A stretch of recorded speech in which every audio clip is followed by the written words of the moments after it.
ശ്രീജ ജയസ് നമ്മളോട് പ്രതികരിക്കാൻ ചേരുന്നുണ്ട്. 57ാം റാങ്ക് ലഭിച്ച മലയാളിയാണ്. ശ്രീജ, ആശംസകൾ. Thank you.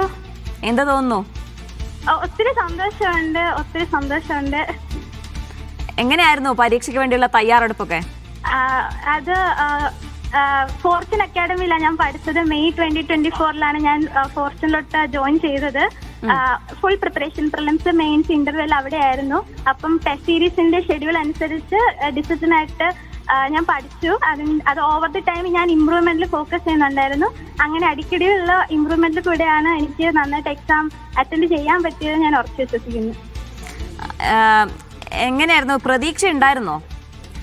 ടീച്ചേഴ്സ് ഒക്കെ റാങ്ക് എന്തായാലും കിട്ടുമെന്ന് പറയുമായിരുന്നു, പാരന്റ്സ് ഒക്കെ പറയുമായിരുന്നു. പക്ഷെ എനിക്ക് ഇച്ചിരി വിശ്വാസക്കുറവുണ്ടായിരുന്നു. പക്ഷേ ഓൾ ഇന്ത്യ റാങ്ക് 57 നേടാനാണ്. അതിൽ ഒത്തിരി സമയം നന്നായിട്ട് ഹാർഡ് വർക്ക് ചെയ്തു, അതിന്റെ ഫലം കിട്ടിയല്ലേ? അതെ, ഹാർഡ് വർക്ക് ചെയ്തതിന് അതിന്റെ തിരിച്ച് റിസൾട്ട് കിട്ടി. ശരി ശ്രീജ, നന്ദി.